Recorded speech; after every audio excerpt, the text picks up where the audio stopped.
नमस्कार।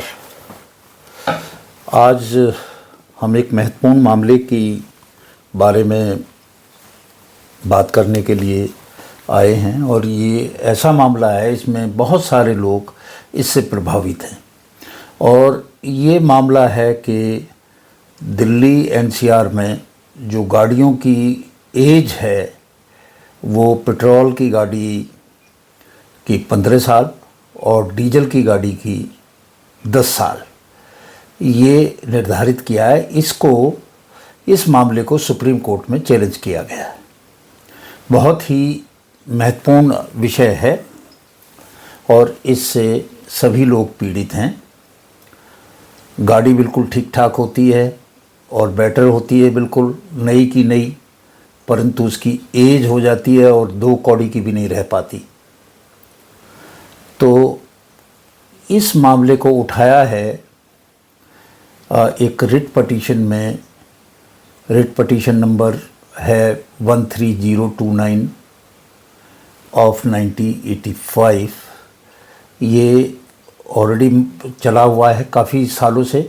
इसी में एप्लीकेशन डाली है Naga Lakshmi Narayan versus union of India in MC Mehta versus union of India. ये MC मेहता वाला केस 1985 से लगातार चला आ रहा है और जितने भी ये ऑर्डर हुए हैं पॉल्यूशन के, इसके, वो सारे के सारे इस MC मेहता केस में ही हुए हैं। तो इसमें जो आधार लिया है वो बहुत ही सुदृढ़ आधार है। इसमें चैलेंज किया है नागा लक्ष्मी ने कि जो गाइडलाइंस हैं for handling end of life vehicles in public places of Delhi, ये डीजल की गाड़ी को 10 साल और पेट्रोल की गाड़ी को 15 साल की इजाज़त देते हैं। अगर इससे ज़्यादा होगा तो उसको पकड़ लिया जाएगा, दिल्ली में चलने नहीं दिया जाएगा। अब इन्होंने कहा कि इस तरह का ब्लैंकेट बैन, इस तरह का ब्लैंकेट व्हीकल स्क्रैपेज पॉलिसी जो है गलत है। सब पर एक जैसा लागू करना ये गलत है। और ना तो इसमें फिटनेस देखिए गाड़ियों की और ना ही उसका प्रदूषण लेवल, बस एज के आधार पे उसको बैन कर दिया, जो एकदम ही गलत है। तो ये जो है मुकदमा, जो एप्लीकेशन इन्होंने इसमें डाली है, इसमें कहा है स्पष्ट रूप से कि हमारे देश के संविधान के आर्टिकल 301 की ये सीधे सीधे वायलेशन है। वायलेशन क्या है? सेक्शन 300A जो है वो कहता है कि भाई आप किसी की प्रॉपर्टी से उसको महरूम नहीं कर सकते, उसको प्रॉपर्टी से हटा नहीं सकते हो except by authority of law. और उसके लिए भी एक प्रोसीजर है जो हर एक केस में अलग अलग करना चाहिए। ब्लैंकेट बैन नहीं होना चाहिए।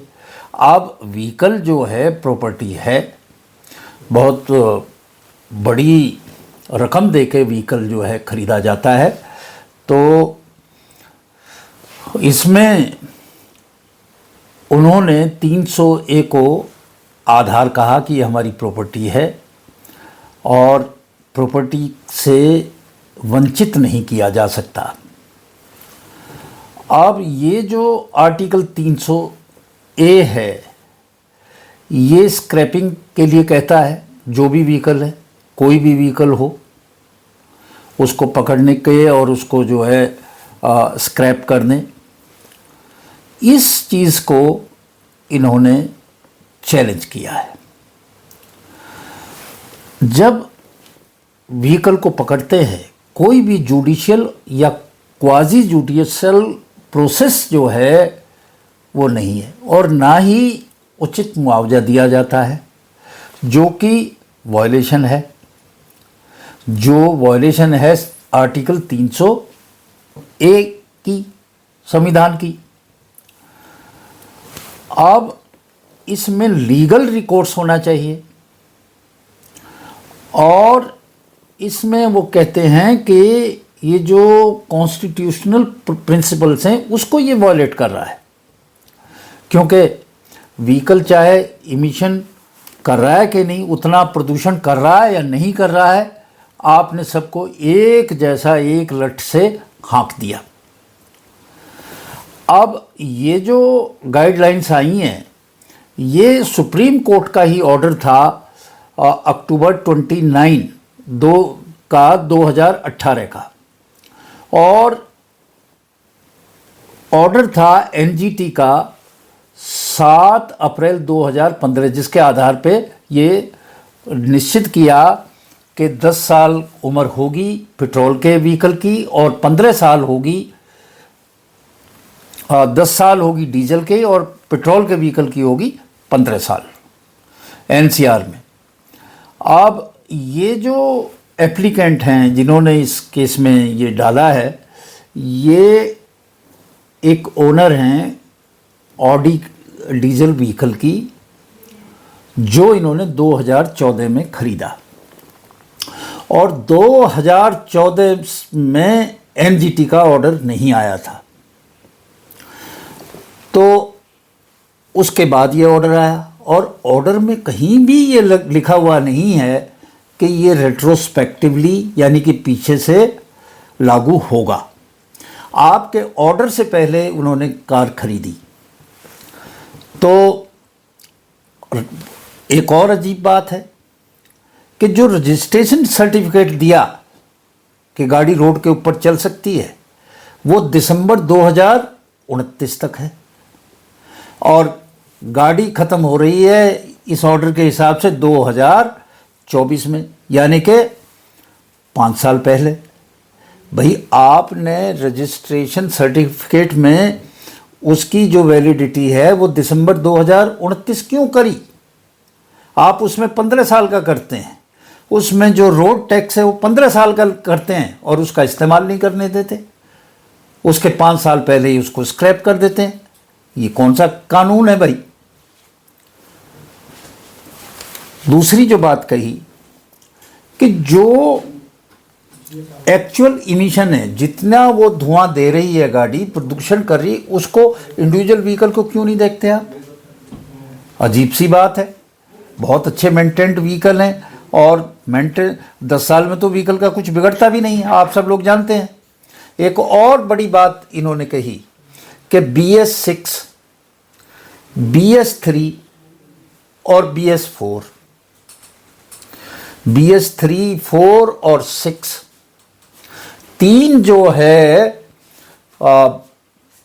BS6 का भी, BS3 का भी, BS4 का भी अलग अलग स्टैंडर्ड्स हैं, परंतु एज जो है वो सबकी एक ही है।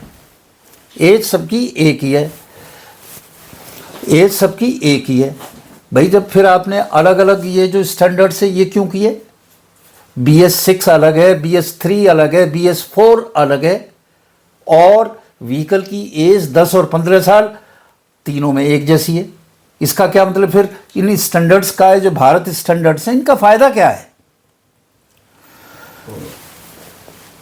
तो ये जो रूल है इसमें बहुत सारी डिस्क्रिपेंसी हैं जो इन्होंने गाइडलाइंस की हैं और ये डिसप्रोपोर्शनेटली अफेक्ट करता है व्हीकल ओनर को। जो परचेज करता है अपनी कार उसको फाइनेंशियल लॉस करता है और उस गाड़ी का पूरा इस्तेमाल नहीं करने देता।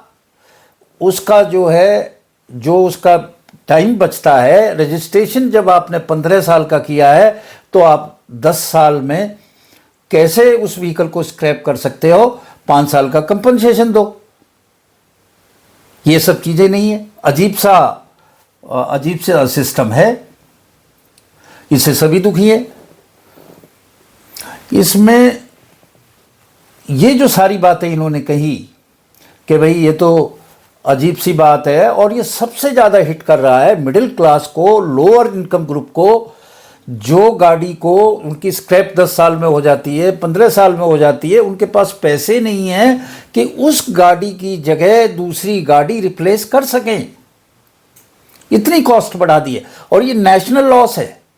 एक अच्छी कंडीशंस की गाड़ी और आप उनको ज़बरदस्ती जो है स्क्रैप करा रहे हैं।